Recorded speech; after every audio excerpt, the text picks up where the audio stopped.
Amigas y amigos de Canal Universitario, tengan ustedes muy buenos días. Soy el doctor Gustavo Mendoza Ríos, docente emérito de la Facultad de Medicina y médico ginecobstetra, que tiene el placer de ingresar a vuestros hogares mediante su programa Cuidemos tu Salud. Programa que es patrocinado por nuestra facultad, la Facultad de Medicina de la UNSA. Hoy hemos de hablar de algo muy especial. Hemos de hablar de las transfusiones de sangre, que son muy necesarias en el medio y en el mundo. Habida cuenta de que la sangre es vida, la sangre permite al hombre oxigenarse y por lo tanto vivir, ojalá, en condiciones siempre normales. Para ello, hemos invitado a un distinguido amigo personal, un estimado y reconocido profesional, el doctor Ignacio Alurralde Juárez. Él es médico cirujano especialista en medicina transfusional. Por lo tanto, hemos de hablar con una autoridad en el rubro. Él nos va a enseñar qué es la sangre y qué elementos la componen y cuándo se usan estos elementos. Pero antes de entrar de lleno a nuestro tema, permítanme unos segundos de reflexión.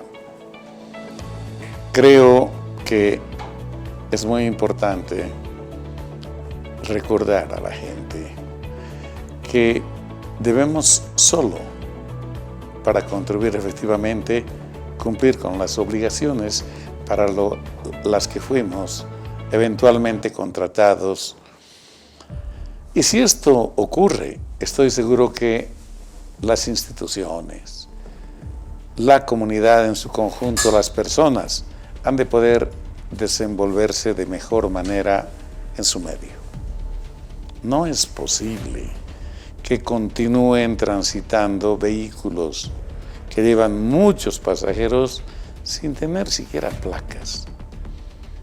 Transcurren y pasan delante de la autoridad que fue asignada a esta tarea de control, pero que por alguna razón me imagino que se ve impedida de cumplir. Creo que debemos de una vez resolver este problema. El otro asunto que realmente llama la atención es que ciertas prácticas que se han ido permanentemente dando en el país, tipo bloqueos, tipo de manifestaciones de grupos pequeños por importantes seguramente problemas para ellos, hoy son criticados por quienes enseñaron esta forma de manifestarse. Somos inconsecuentes, somos falsos, por lo tanto, somos mentirosos. Engañamos a la gente y creo que no estamos respetando la vida de derecho, la vida de democracia que vivimos. Creo que no la estamos respetando. Definitivamente esto, reitero, aprenden los chicos. Y si uno ve a sus mayores mentir sistemáticamente, ocultar la verdad para beneficiarse, ¿cómo se les puede exigir la verdad? Son temas profundos que valdría la pena que reflexionemos, al menos en estos días en los que recordamos a nuestros difuntos, quienes seguramente se esmeraron para hacernos buenas personas. Sería interesante que estos señores reflexionen un momentito para ver si es lo que querían sus papás de ellos.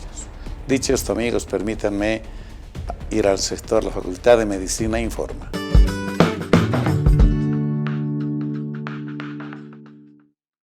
Hace aproximadamente una década, los programas de fonoaudiología y terapia ocupacional iniciaron su actividad en la Facultad de Medicina y la Universidad de Chile fue un actor muy importante junto con otros organismos para arrancar con este programa. Hoy, la Universidad de Chile y nuestra facultad, a través de sus programas, están trabajando para realizar un convenio que indudablemente va a fortalecer fuertemente la formación de nuestros recursos humanos. Veamos, por favor, la nota. Se avecina un nuevo convenio interinstitucional con la Universidad de Chile y fortalecer la formación de profesionales en fonoaudiología y terapia ocupacional. La Universidad de Chile, a través de la Escuela de Fonoaudiología y Terapia Ocupacional, próximamente firmará un convenio interinstitucional para que estudiantes de la mención de fonoaudiología puedan enriquecer su formación y actualizar sus conocimientos acordes a las exigencias del mercado, informó la directora de esta prestigiosa institución de Chile, licenciada Mónica Palacios Tolbet. Tenemos un compromiso personal. Yo participé de la creación de las escuelas de terapia ocupacional y fonoaudiología acá en la UNSA, estando en otra universidad, que era la Universidad Andrés Bello, la UNAM. En ese momento conocimos el trabajo que estaban realizando acá, hemos mantenido el contacto, hacer intercambio entre estudiantes y docentes. Entonces la idea de este convenio es poder facilitar que estudiantes de Bolivia que estén estudiando terapia ocupacional puedan ir a la escuela allá en Santiago y hacer sus prácticas, y lo mismo estudiantes de Chile que puedan venir a Bolivia a hacer sus prácticas. Además de eso, estamos conversando poder hacer algún intercambio docente y poder generar también cursos o algún tipo de diplomado que nos permita también generar ahí posibilidades de conocimiento entre estudiantes de Chile y Bolivia. Bien. Es importante esa actualización permanente, y Chile está también abriendo sus puertas a los estudiantes de la UNSA para que continúen con su formación. Exactamente. Esa es la idea, poder continuar con la formación. Nosotros estamos muy motivadas también por apoyar, impulsar también la terapia ocupacional en Latinoamérica y particularmente en Bolivia, porque sabemos que los estudiantes que han egresado han ido abriendo camino. Poder apoyarnos entre las ambas universidades, UNSA como UNAM de Chile, para así poder tener mejores productos desde el punto de vista de la formación de profesionales que puedan trabajar y entregar sus servicios a toda la población que lo requiera aquí en Bolivia. Muy bien.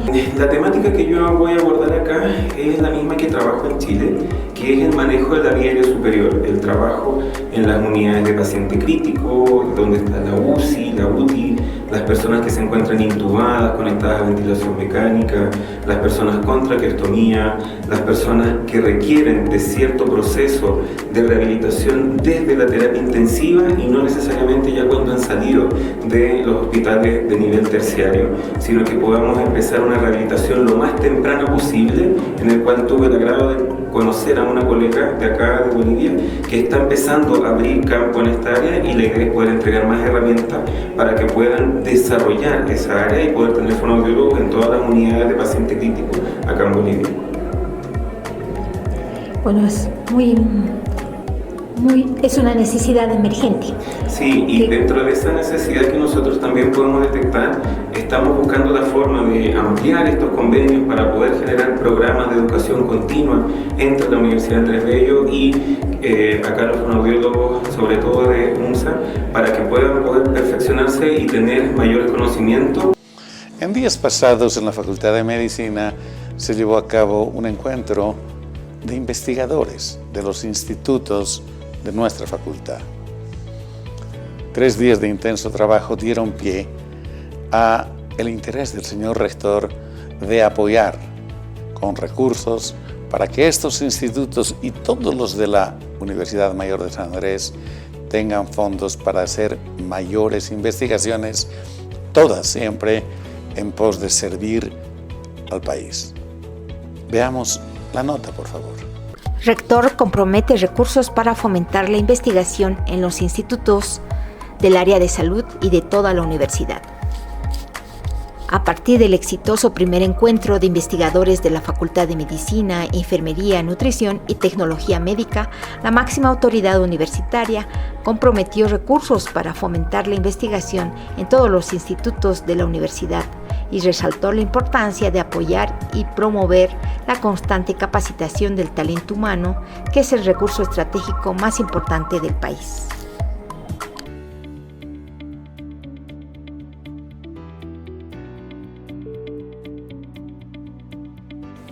significa que debemos proyectar a un nuevo encuentro de investigación universitaria de la Universidad Mayor de San Andrés. Y por eso yo quiero felicitar a quienes han organizado este principio. Para que este principio se pueda ejecutar, nosotros como gestión rectoral vamos a asignar un recurso para equipamiento, algo parecido o cercano al monto que nos dan las carreras, a las distintas carreras de la Universidad Mayor de San Andrés.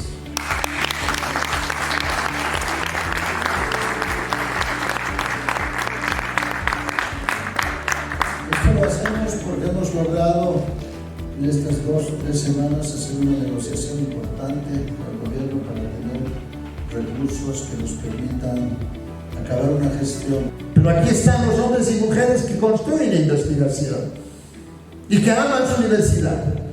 Y al amar su universidad aman a sus docentes, aman a los estudiantes, aman a la familia administrativa. Y unidos debemos caminar para proteger lo que amamos. Amar a la universidad implica amar a Bolivia, amar al pueblo boliviano, amar a cada uno de los ciudadanos, amigos, familiares, colegas. Ese es el camino de la construcción. Este evento es donde el protagonista es la investigación con los docentes, investigadores, auxiliares, estudiantes y también administrativos. Esa es la única forma de construir. Hay que construir también el talento humano. Y ese talento humano que tenga corazón y amor y agradecimiento a su institución. No le puede destruir a través de destrucción de sus miembros, de sus docentes, estudiantes y administrativos. La única manera de seguir adelante es tener amor en el corazón, en el espíritu y en el alma. La gratitud es una flor que brota del alma. Gracias por eso, porque ustedes brotan del corazón de investigación, ciencia. 2007, donde ya empieza a funcionar legalmente la Red Latinoamericana de Biodosimetría.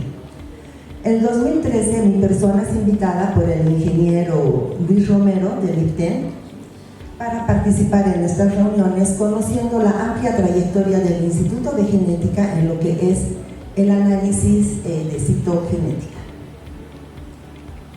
Es así que en 2013 ingresan a la red países nuevos como ser Bolivia, Ecuador, Paraguay y Venezuela. Cabe indicar que todos estos países nuevos tenían mucha experiencia en lo que es citogenética clínica, pero ninguna en lo que es biodosimetría. Legalmente en la red, por todos los trabajos realizados en conjunto con estos países, y como pueden ver, esto ya figuramos aquí, como lo decía anteriormente con la red Roland, ya somos parte de la red latinoamericana y del Caribe de laboratorios que hacen biodosimetría. Distinguidos amigos, la Facultad de Medicina, a través de su consultorio de prevención de cáncer del cuello de la matriz y de mama, ha intensificado su campaña para prevenir estas 2 patologías, estos 2 cánceres. Nosotros les sugerimos que aprovechen porque solo en el mes de noviembre va a desarrollarse y concluir esta campaña. El costo nos han indicado que es de 20 bolivianos y la entrega de los resultados es en 24 horas. Creo que esta es una gran ocasión para quienes no se han hecho un PAP o deben hacerlo, pasen por la facultad. El horario de trabajo es de 8:30 a 12 por las mañanas, de lunes a viernes. Entonces queda todo el público cordialmente invitado, no solamente la comunidad universitaria. Los esperamos por allá. Estás viendo TVU, Televisión para ti.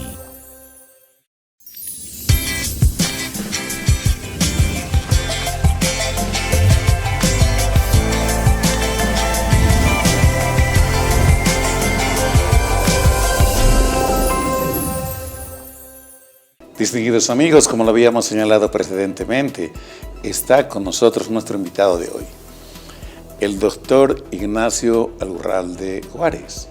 Lo dijimos, él es un distinguidísimo colega médico cirujano especializado en medicina transfusional. Es una autoridad en el rubro porque hace muchas décadas que se dedica precisamente a esta actividad tan particular y delicada. Entonces, con él hemos de hablar del tema de transfusiones de sangre.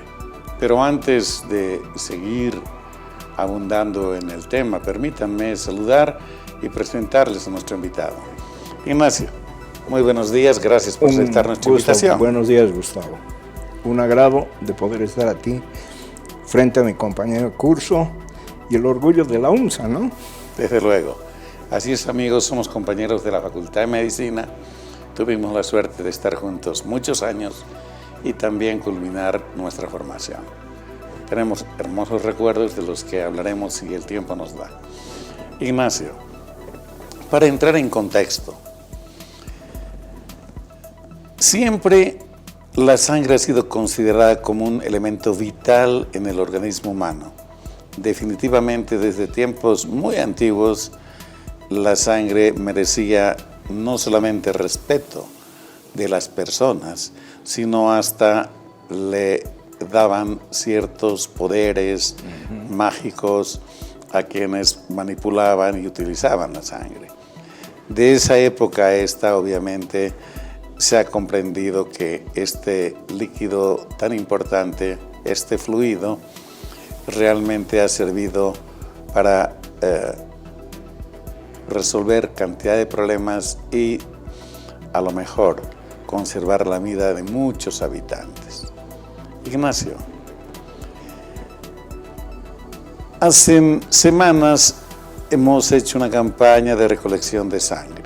En el mes de junio aproximadamente se celebra un día que conmemora precisamente a la donación de sangre como un acto altruista de la gente para con sus semejantes. ¿Qué importancia tiene, Ignacio, hablar de la sangre ante nuestro distinguido público y el mundo también? Bueno, gracias, Gustavo. Primero que has mencionado que desde la antigüedad uno de los humores, como nos decían, vitales era la sangre. Por eso hasta la actualidad, sangre es vida. Y eso está comprobado con el trabajo diario que tenemos en el campo médico, ¿no? Es importante mencionar que el 14 de junio de cada año, y en memoria del nacimiento de Karl Landsteiner, que descubrió los grupos sanguíneos en todo el mundo, ¿sí?, se celebra el Día del Donante Voluntario de Sangre. Correcto. Eso significa un hombre altruista que no recibe ninguna remuneración y que entrega y extiende su brazo a la vida. Y la importancia, bueno, de esta donación es de lo más estratégica, pues en los bancos de sangre de todo el país que están representados por el sistema público, la seguridad social y uno que otro privado, es que se necesita lo útil para que funcionen, y eso es una donación de sangre. Por eso se llama banco de sangre, porque allí hay que depositar la sangre. Correcto, amigos. Realmente la sangre, que es vida, es requerida en todo el mundo. Y son los países desarrollados los que mejor probablemente han comprendido de esta necesidad. Y para citar un dato del 2022, Ignacio, en países de Europa y en Estados Unidos, más o menos 38 a 40 personas donan de cada 1000 anualmente una unidad de sangre. Y en nuestros países, en los subdesarrollados, apenas llegamos a 17, 20, el mejor 24 por 1000. ¿A qué se debe esta diferencia? Una pregunta bien sutil, bien importante, ¿no? La Organización Mundial de la Salud, muy preocupada, y esto venía ya desde, miren cómo ha empezado la donación voluntaria y los bancos de sangre, después de la Segunda Guerra Mundial. Entonces la gente estaba completamente azorada, asustada, veía cómo las bombas, la guerra destruía sus ciudades, veía a su gente morir frente a ellos. Entonces tenía una sensibilidad para poder donar. Entonces la Cruz Roja hace que se organicen los bancos de sangre. Ya había pues una donación fabulosa en Europa, ¿no? Sobre todo, y los bancos de sangre funcionaban perfectamente. Con el decurrir de los años y entrada aquí a la globalización, la gente se vuelve mucho más egoísta, ¿no? La globalización lo lleva al ego y ha empezado a donarse menos. Como que la OMS hace unos 15 o 20 años determina en una de sus sesiones de que definitivamente tenía que llegarse, bueno, siempre le gusta a la OMS dar su norma final, ¿no es cierto? Salud para todos en el año 2000. Bueno, esa vez, hace 15 años, por ejemplo, dice donación voluntaria al 100 por 1000, ¿no es cierto? Correcto. Y qué estrepitoso. Hay algunos países que sí la tienen, pero la definición de voluntario siempre tiene que estar entre paréntesis. Esos donantes que van al 100% tienen que ser voluntarios, altruistas, no remunerados. Estoy repitiendo por segunda vez esa triada de palabras. ¿Por qué? Porque esas son las calificaciones que se tienen que tener para que funcione con esa entrega que tiene que tener un donante, ¿no? Con ese corazón abierto para poder tener calidad, sobre todo, en la sangre. No es solamente donar, sino que esa sangre tenga buena calidad. Y el único que puede tener calidad es el donante voluntario. ¿Por qué? Porque está fidelizado, se lo está chequeando constantemente. Correcto. Amigos, vamos a hablar de estos pequeños términos un poquito extraños, tal vez, como lo de fidelizado, en el decurrir de esta conversación. Pero vamos aproximándonos, Ignacio. ¿Qué es la sangre? ¿Qué es este fluido? ¿Es un tejido? Mira, Gustavo, tienes que acordarte de nuestra clase de histología. Y retrotrayendo esa definición, yo me acuerdo de aquella vez en que nos hablaban qué era la sangre. Era un tejido. Y es un tejido constituido por una parte líquida y una parte celular. La parte líquida en la que están navegando esas células es el plasma humano. Y estas células son los glóbulos rojos, los glóbulos blancos y las plaquetas. Ahora, indudablemente, esa parte líquida es compleja. Esa tiene lípidos, proteínas, azúcares, vitaminas, hormonas, etcétera, etcétera, electrolitos, lo que podamos definir, pero sobre todo esa parte líquida es importante en anticuerpos. Por eso cuando se manipula en una transfusión esa parte líquida, hay que tener mucho cuidado. Creo que acá viene nuestra primera digresión. En el pasado, no voy a decir cuántos años, lo que se hacía, Ignacio, era hacer donaciones de sangre y transfusiones de sangre completa. Pero lo que acaba de decir es pues vital. Esta sangre completa tenía, a más de glóbulos rojos, motivo casi siempre de la solicitud de transfusión de sangre, proteínas, inmunoglobulinas, anticuerpos, que obviamente hacían que no todos los pacientes sean felices receptores de estas transfusiones. Es decir, pueden generar reacciones por esta composición. Entonces, deciden precisamente los especialistas, quienes manejan la especialidad, de que esto no podía ser así. Y entonces, hoy, cuando nosotros pedimos una transfusión de sangre, nos estamos refiriendo a paquetes globulares, concentrados de glóbulos rojos que están almacenados y que después son dispuestos para la gente que lo necesita. Así es, ¿verdad? Es así. Y de ahí que en la vida moderna la sangre ya está dividida en hemocomponentes que se obtienen en el banco de sangre, hemocomponentes, y los hemoderivados que se obtienen en plantas industrializadas, a partir del plasma, pero. Correcto. Son las famosas plantas de plasmaféresis. Ahora, ¿qué hemocomponentes podemos obtener a partir del banco de sangre? Ese sería el menú del banco de sangre.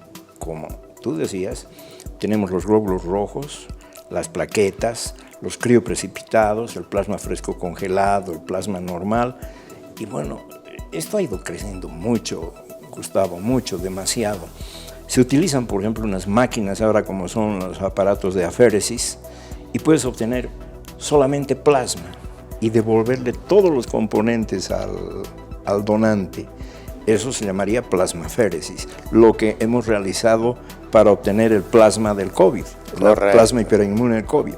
Nosotros le obteníamos solamente el plasma y le devolvíamos todos los componentes, glóbulos rojos, blancos, plaquetas, volvían a la circulación del donante. Increíble y bien fácil, ¿no? Con un solo aparato. Y ese aparato de aféresis también, mira, nos sirve hasta para realizar trasplantes de progenitores hematopoyéticos. Podemos separar células madre. Entonces ya el banco de sangre se ha vuelto un poco más gigantesco en su uso. Pero hay 3 principios que ordenan esto que acabas de mencionar, el por qué no de la sangre total. El primer principio dice que hay que pedir hay que pedir ir identificando la causa por la que uno va a utilizar la sangre. Si estás, suponte, enfermo y tienes un problema de déficit de vitamina B12, ácido fólico, hierro, no tienes para qué hacerle una transfusión. Si el paciente está normal, no vas a hacerle una transfusión. Si el paciente tiene una hemólisis, por ejemplo, es decir, una alteración de cuerpos extraños que están destruyendo sus glóbulos, tampoco, porque sería como alimentar leña al fuego. Donde sí podemos utilizar es en las hemorragias. Correcto. ¿No es cierto? Esa sería la indicación final. Ese es el primer principio. El segundo principio, donde entra ya lo que acabas de mencionar, es utilizar solamente el componente necesario. Si yo tengo un paciente con déficit de plaquetas, no tengo para qué ponerle glóbulos rojos o plasma o crioprecipitados. Yo tengo que colocarle solamente paquetes de plaquetas concentrados. ¿No es cierto? Punto. Concentrados. ¿Y por qué? El mayor problema que tenemos son las hemorragias. Entonces, ¿para qué lo voy a sobrecargar, por ejemplo, de plasma? Ahorita estamos analizando el plasma. El plasma tiene mucha albúmina, entonces puede hacer que el corazón se sobrecargue. Tenemos además una reacción ahí que se llama de sobrecarga circulatoria. El médico debe solicitar el componente que necesita. La sangre que se ha de administrar debe ser segura. Y esta se logra solo cuando, teniendo donantes, el laboratorio del banco o el banco mismo procesa esta sangre y hace una cantidad de pruebas que hace que la sangre se constituya una sangre segura. Y finalmente, hay un protocolo del que vamos a hablar para que cuando se tenga que hacer una transfusión se cumplan algunos requerimientos, criterios, dicen otros, para transfundir. Uno es el de la reclasificación o clasificación en la cama del paciente, decíamos siempre, por ejemplo, del grupo sanguíneo y el RH. De tal manera que quien va a transfundir se asegura de que lo que está utilizando es compatible probablemente con lo que se requiere. Vamos unos segundos a un pequeño corte y estamos de retorno enseguida. Ya vuelve TPU, Televisión para ti.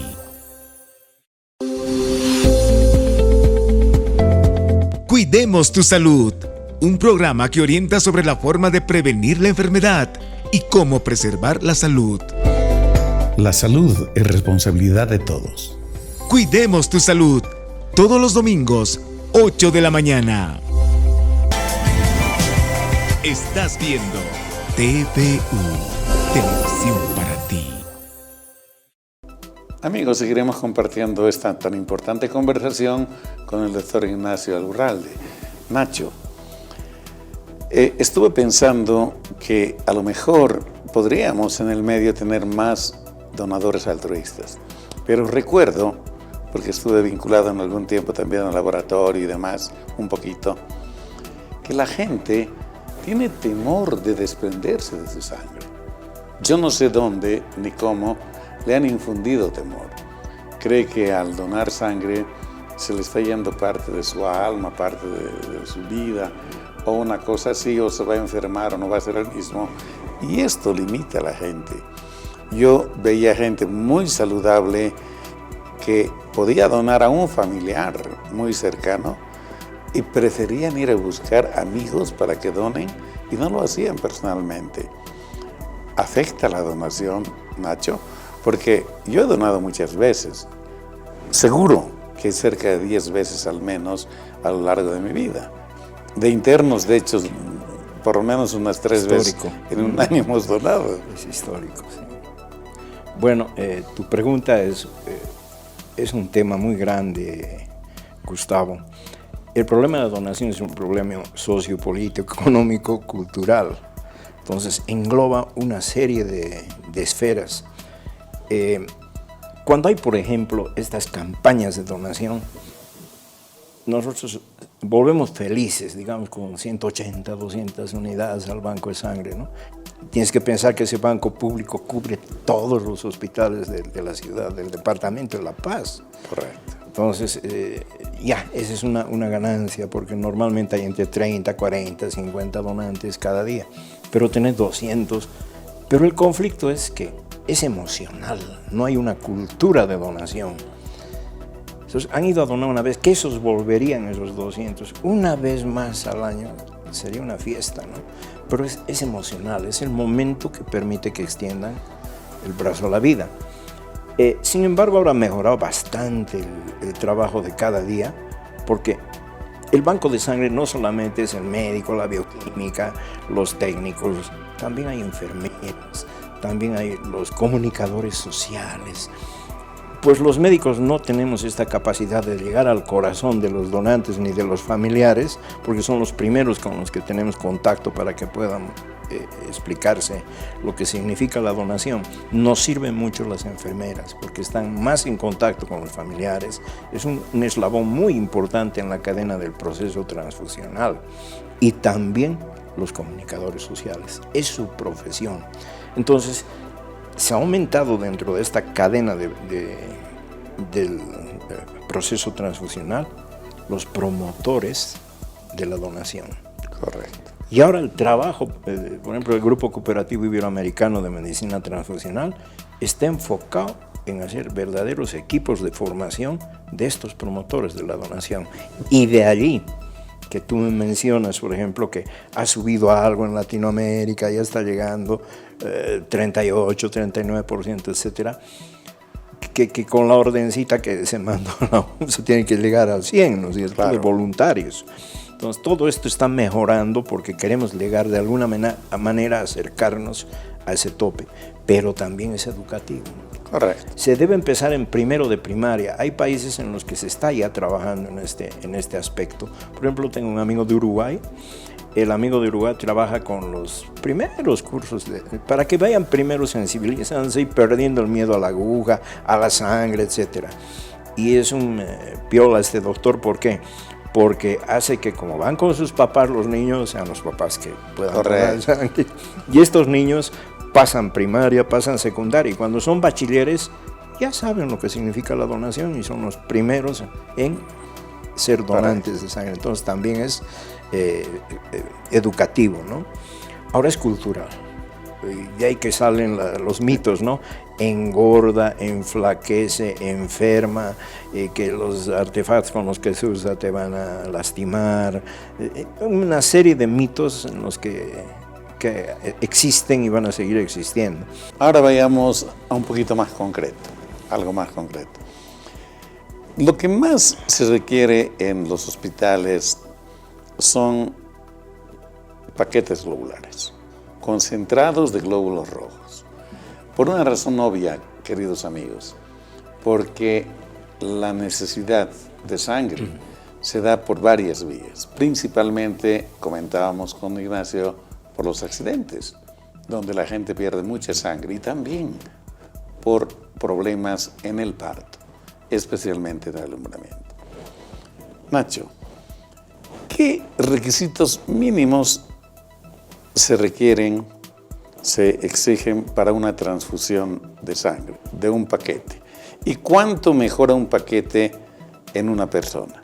Porque la recomendación es úsese la sangre solo la necesaria para hacer una compensación, un equilibrio hemodinámico fundamentalmente, y que esta persona no esté con hipoxia y esté sufriendo de carencia, ¿no es cierto?, del oxígeno, este elemento vital. No es para volverlo poliglobúlico. Entonces, ¿cuánto te mejora un paquete de globul? ¿Y cuáles las indicaciones y requerimientos mínimos? Criterios. Bueno, exacto. Eso iríamos viendo en realidad cada componente de la sangre tiene, ¿no?, sus necesidades. Correcto. Pero sobre todo los glóbulos rojos. Acabas de mencionar que son los traumatismos, los accidentes, la primera causa. En nuestro país no tenemos que olvidar nunca, y eso tú lo sabes perfectamente porque eso está dentro de tu especialidad, la muerte materna postparto es la segunda causa, sí, por hemorragia, la segunda causa de muerte en el país. Y seguimos teniéndola. Yo me acuerdo que hace mucho tiempo, seguramente que en tu decurrir de ginecobstetra, hemos seguido escuchando eso, ¿no? Bueno, hay que pensar que después del parto, más o menos el flujo de la sangre por la placenta es de 700 mililitros por minuto. Entonces se puede desangrar en unos 5 o 7 minutos la paciente. Entonces, pero, aclaración, sí. Ignacio, de las muertes, ya hemos hablado de muerte materna hace pocas sesiones, 2/3 partes de estas señoras mueren fuera del hospital, precisamente porque el parto no es institucional. Y 1/3 llega al hospital, y desafortunadamente gran parte de estas pacientitas llegan en estado calamitoso, casi perdidas. Near miss las llamamos, casi perdidas. La traducción para mejor entender es casi muertas. Entonces, sí, este drama persiste y persistirá, entre tanto no haya ya estructuralmente, ¿no? Totalmente el parto institucional. Claro. Pero vayamos a la pregunta. Claro, es más científica tu pregunta, pero yo estaba enfocando la necesidad, ¿no? ¿Por qué que tenemos que colocar? Cada paquete de sangre sube más o menos 3 puntos el hematocrito, y entre 1 a unos 5 gramos la hemoglobina. Entonces ya esto es chino para la gente. La hemoglobina es la molécula que está en los glóbulos rojos que transporta el oxígeno. Y cuando tenemos una hemorragia, pues es falta de oxígeno, ¿no? No se van los tejidos oxigenando, bueno, y te vas asfixiando por falta de oxígeno. Se para el corazón, etcétera, etcétera. Pero esos valores ya están determinados, y además que aumentamos con cada paquete globular entre 200 a 250 miligramos de hierro. Ahora, si uno tiene una hemorragia, las que llamamos masivas, no podemos estar haciendo laboratorio midiendo ese momento. Solo acordarse cuando uno era interno y te llegaba alguien sangrando. Para eso nos sirve de una manera sencilla el fonendoscopio, el tensiómetro. Y llega un paciente sangrando, lo primero hay que ver de colocarse el estetoscopio y ver si hay una taquicardia, es que has perdido más o menos entre un 15 a 20% de volumen. Pero si ya estás en 1 litro de pérdida, más del 20%, entre 30 a 40%, agarra tu tensiómetro, tomas y ya estás choqueando. Exacto. Y cuando has llegado al 50% de la pérdida violenta, estás muerto. Exacto.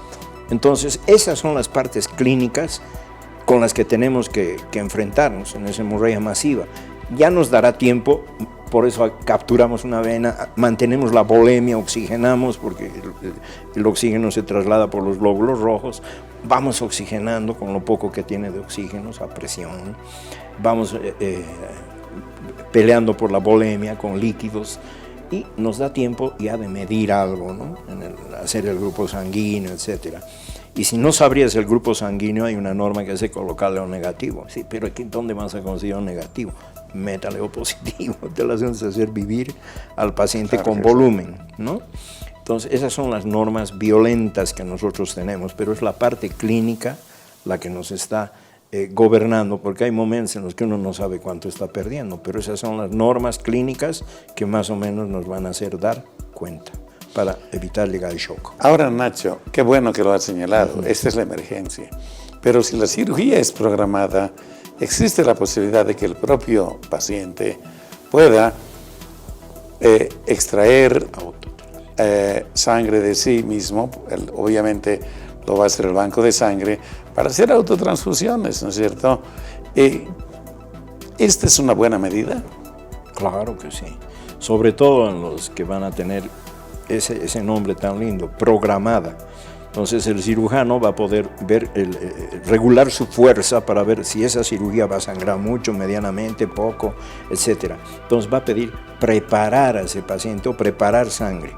Pero si está en condiciones ese paciente de poder autotransfundirse, entonces está perfecto, va a poder dar 1, 2, hasta 3 unidades, hasta 3 días antes de su cirugía, y la sangre dura 35 días. Entonces nosotros vamos, de acuerdo a sus valores de rojos, hematocrito, hemoglobina, dosificando. En el interview se puede colocar inyecciones de hierro. Además de estimulantes, inclusive claro, la formación de glóbulos, claro, ¿no es cierto? Claro, la eritro, etcétera, etcétera. Claro. Perfecto. Amigos, creo que para hacerlo en facilito, vamos a decir que la relación de plasma, o sea, de líquido y glóbulos rojos, más o menos es 55-45. Nacho me corrige si es que me equivoco. Las ha chuntado. Entonces, cuando se aumenta un paquete, 3 puntos, digamos, en el volumen se aumenta en los glóbulos rojos. Y de este modo puede ser suficiente. Nosotros tenemos valores, se dice que 8 gramos más o menos es un límite convencional. Si tiene uno por encima de eso, no requiere a lo mejor transfusión, Nacho, si la pérdida no es aguda, por supuesto, ¿no es cierto? Pero si es aguda, tú ya lo has dicho. Sí. Enseguida de que clínicamente ves que tu paciente se choquea, requerirás el líquido. Bueno, me estás incentivando a que te dé una respuesta muy bonita. Mucho hablábamos del umbral antes del umbral. El umbral, decían, la altura es 8 hasta 9, puede ser. Bueno, los umbrales ya como que se han borrado. Ahora se ve la parte clínica, porque con una buena hemoglobina puede clínicamente estar oxigenando mal. Entonces, es el médico tratante el que tiene que ver. Ahora los terapeutas son más campeones en eso, ¿no? Sí. Se ha facilitado tanto hasta ven la saturación altiva, exacto, ¿no es cierto? No invasiva y demás. Entonces, ven la parte clínica para poder trabajar en una unidad de sangre, ¿no? Bueno, una es ninguna, decían, ¿no? Una es innecesaria, siempre hay que transfundir 2, por lo menos. Entonces, si tú puedes controlar con una, no hay ningún problema. Correcto. Una es ninguna. Correcto. Amigos, hay circunstancias en las que se pierde sangre, fundamentalmente, o se genera una alteración severa en la producción de estos elementos que hacen que si no existen plaquetas, no hay posibilidad de que haya coágulo y la gente se va en sangre. Es allí donde los médicos, previa valoración laboratorial, solicitan. Y solicitan habitualmente varios concentrados para compensar mínimamente, nuevamente, lo fisiológico y proceder en consecuencia. Es decir, cualquiera sea la patología, por ejemplo, hay que operar y tienen que requerir un número suficiente para que estén con 50, 100 mil plaquetas por milímetro cúbico, más o menos como normal, dependiendo qué se va a hacer para que se proceda en consecuencia. De lo contrario, sería imposible operar. Hemos de seguir hablando del tema. Permítanme unos segundos, por favor.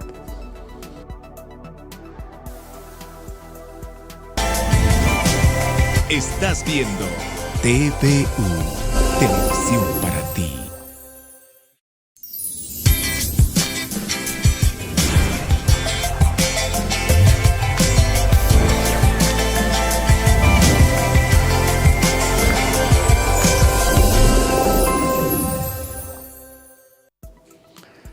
Ahora, Ignacio, hablemos de la otra mitad de el volumen total de la sangre del plasma.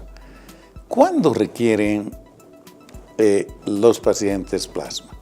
Y luego, si hay tiempo, hablaremos de algunos crioprecipitados. Pero el plasma me parece muy importante por su composición fundamentalmente. Bueno, En realidad, si voy a hablar crioprecipitados, también están dentro de la bolsa del plasma, así que lo vamos a casar mejor todo para que la gente nos entienda. Bueno, la parte líquida de la sangre está constituida por el plasma. Voy a volver a repetir a la rapidita, ¿no? Tiene de todo, el plasma es conflictivo, tiene todo, tiene azúcares, tiene grasas, tiene proteínas, tiene vitaminas, tiene hormonas, tiene electrolitos, pero sobre todo tiene anticuerpos. Es un líquido, por lo tanto, muy sutil. Hay que manejarlo con mucho cuidado. ¿Cómo es que separo el plasma para que me sea útil de esa famosa sangre entero total que estábamos hablando al principio? Para no echar a perder esta porción del plasma, nosotros introducimos a una centrífuga refrigerada la sangre total y separamos el volumen de plasma que por sedimentación se van a ir abajo los glóbulos rojos. Este plasma, si lo obtenemos, lo separamos de los glóbulos rojos dentro de las primeras 6 horas, se denomina plasma fresco congelado. Muy rico en factores de coagulación, de allí su importancia. Correcto. Entonces el plasma fresco congelado, rico en factores de coagulación. Puedo guardarlo 1 año a menos 32 grados centígrados. Entonces ya sabes, el que va a ordenar factores de coagulación, una hemorragia, una coagulopatía de consumo, etcétera, tiene que ordenar plasma fresco congelado. Si has separado ese plasma de la sangre entera o total 6 horas después, digamos alguien yo lo saco 12 del día, hasta las 6 de la tarde voy a tener plasma fresco congelado. Pero ya 7 de la noche para adelante, 6 horas después de que esté con la sangre total, se denomina plasma normal o corriente. Este plasma, por la labilidad de los factores de coagulación, ya no tiene factores de coagulación, pero es muy rico en albúmina, ¿no? Correcto. Y por eso es peligroso también poder utilizar mucho de este plasma normal o corriente, porque la albúmina hace sobrecarga circulatoria. Hay que dosificarlo con mucho cuidado, ¿ya? Entonces hay mucha pérdida de sangre y llegan cuadros también patéticos de alteraciones de hemorragias, de anemias incontrolables. La verdad es que después de la Segunda Guerra Mundial, después de Vietnam incluso, se ha logrado trabajar con los fluorocarbonados, etcétera, sustancias que puedan transportar el oxígeno. Pero han habido lesiones renales, han habido algún otro tipo de lesiones, ¿no? Para poder, lo único que hacemos es activar nomás a los rojos con la famosa eritropoyetina, con el hierro, etcétera, pero no hay todavía algo claro. Concreto. Eso, amigos, es muy importante porque no hay nada que reemplace al glóbulo rojo hoy en día. Ignacio, la última. Mucho decimos a prueba cruzada, ojalá en la cama del paciente. Estamos hablando fundamentalmente de lo más corriente, los 4 grupos sanguíneos y el factor RH. Pero a más de ellos, frecuentemente hay subgrupos y hay otros tipos de elementos proteicos siempre que pueden dificultar y hasta contraindicar una transfusión, ¿verdad? Sí. ¿Cuál es tu experiencia? Las experiencias han cambiado por si acaso. Antes podíamos hacer una transfusión haciendo el grupo sanguíneo con una sencillez, comparar con el grupo sanguíneo del donante receptor y entraba fácilmente. Es que el piso inmunológico era virgen. Claro. Hay que pensar que no solo hay ahora grupos, hay subgrupos, sistemas de subgrupos. Hay el sistema RH, que es conflictivísimo el sistema RH, y otros sistemas. MNP, cáncer, celano, lateral, que son 36 otros sistemas que pueden sensibilizarse y producir una reacción hemolítica en el receptor. Entonces, ¿esto cómo se descubre? Parte en el banco de sangre, hay que estudiar ya los antígenos en el banco de sangre, y parte en los servicios de transfusión. Están en ese trabajo, creo ahora, en LASA, etcétera, y los que hacen inmunohematología. Y sería esa la transfusión ideal, pero has pegado una idea muy interesante. La escuela más grande que uno puede tener, por lo menos, es hacer la sangre, el grupo sanguíneo en la cabecera del paciente, que es la prueba que se acerca más al cuidado por lo menos de los que tienen más poder inmunológico, como son los grupos sanguíneos y el RH, sobre todo los grupos sanguíneos. Correcto. Sobre todo los grupos sanguíneos. Entonces se sigue haciendo la prueba de la placa en la cabecera del paciente, porque la mayoría de problemas que han habido de hemólisis han sido eso. Y cuidado, crean, hoy Europa es una belleza, una hermosura, todo es digital y cosas. Siguen habiendo problemas de incompatibilidad porque es la negligencia humana. No hay otra alternativa, el que aprieta mal el botón, el que cambia lo cambio de cama al paciente. Una de esas situaciones que o son negligencia o bueno, son fallas de norma, ¿no? Pero no solo eso, Ignacio. Definitivamente unas transfusiones previas pueden al paciente sensibilizarlo para recibir otras transfusiones. Lo que acabo de decirte, no solo el grupo RH, también hay otros sistemas, ¿no? Exacto, yo recuerdo algunos a los que ya no me voy a referir por el tiempo, pero es verdad, sorpresas tiene la vida, aún en los lugares más prolijos en el manejo del tejido sanguíneo. Así es. Ignacio, un par de tips para nuestro público, por favor. Que no le tenga miedo a la transfusión, pero más que todo la donación, que la sangre es vida, ¿verdad? Sí, yo creo que es un llamado a la población. Vamos a sobrevivir mucho, tratemos de llegar más del 30 de donación, vamos a sobrevivir cooperando a nuestros semejantes, donando sangre. Eduquemos desde niños a nuestros hijos, a nuestros nietos, en nuestro caso ya, y tratemos de que esa gente extienda el brazo a la vida y tengamos un país con sangre segura y de calidad. Gracias, Ignacio.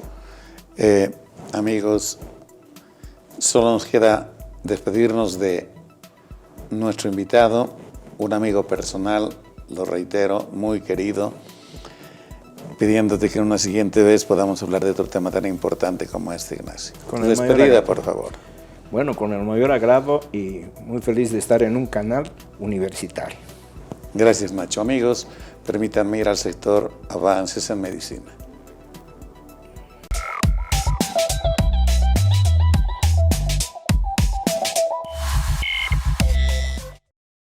He experimentado en los últimos 10 años varias mejoras en distintos aspectos que hacen al paciente que se opera de prótesis pasar por el proceso de un modo más cómodo y seguro, lo cual es tan importante como la tan buscada y ciertamente mejorada durabilidad y longevidad de las prótesis. Empezando porque la anestesia que actualmente empleamos minimiza riesgos, ya que la epidural, con una sedación superficial y controlada, evita la necesidad de dormir al paciente con una anestesia general. El segundo aspecto de nuestro actual protocolo es la técnica de abordaje mínimamente invasivo, que supone un esfuerzo de aprendizaje por nuestra parte en nuevos tipos de abordajes que eviten daños a los tejidos que rodean la articulación. Con ello, al abrir y dañar menos, el posoperatorio es menos doloroso y la recuperación más rápida, además de aminorar el riesgo de secuelas dolorosas o daños en tendones o músculos, por ejemplo. En cuanto a la mejora de las prótesis, hemos de resaltar varios aspectos. Primero, el famoso titanio ciertamente supuso un cambio en la resistencia mecánica y disminución en el peso de las prótesis. También hemos mejorado en el diseño y materiales de contacto de la prótesis con el hueso. Esta superficie de contacto es importantísima porque de ella depende la fijación de la prótesis al hueso del paciente. Los actuales materiales porosos, principalmente metales fundidos y tratados para imitar la porosidad del hueso, parecen engañar a las células del hueso, estimulándolas para que se introduzcan por entre los poros de la superficie de la prótesis. Así, el miedo que antaño teníamos a lo que llamábamos aflojamientos, por los que la prótesis se soltaba del hueso, generando dolor y disfunción, casi parecen haber pasado a la historia. Pero más importantes han sido las mejoras en los materiales y pulido de las superficies de rozamiento, o mejor dicho, de deslizamiento, entre las piezas que articulan la prótesis para darle movilidad a la rodilla. Distinguidos amigos, esto fue todo por hoy. Esperamos que la información recibida haya sido realmente de vuestro interés por su importancia. Antes de irnos, creo que es muy importante también señalar que estamos viviendo los días de Todos los Santos, que básicamente desde nuestro concepto adquiere significación porque son quienes nos han antecedido los que lograron una patria como la que vivimos, una familia como la que tenemos y a lo mejor en muchos casos una profesión como la que detentamos. Yo creo que es parte del ser humano y de su cultura el agradecerle a esta gente que tanto dio por nosotros. Si esto nosotros hacemos, tengan la seguridad que hemos de heredarles la cultura a los hijos. Debemos ser reconocidos porque definitivamente de lo único que uno está seguro cuando nace es que se va a morir. Recuerden a sus seres queridos, recuérdenlos positivamente y que sigan siendo, como en el caso nuestro, los mejores referentes de vida que Dios pudo habernos dotado. Que tengan un lindísimo fin de semana. Disfruten de sus hijos, pero también, como siempre, de las personas mayores. Tengan ustedes muy buenos días y que Dios los bendiga.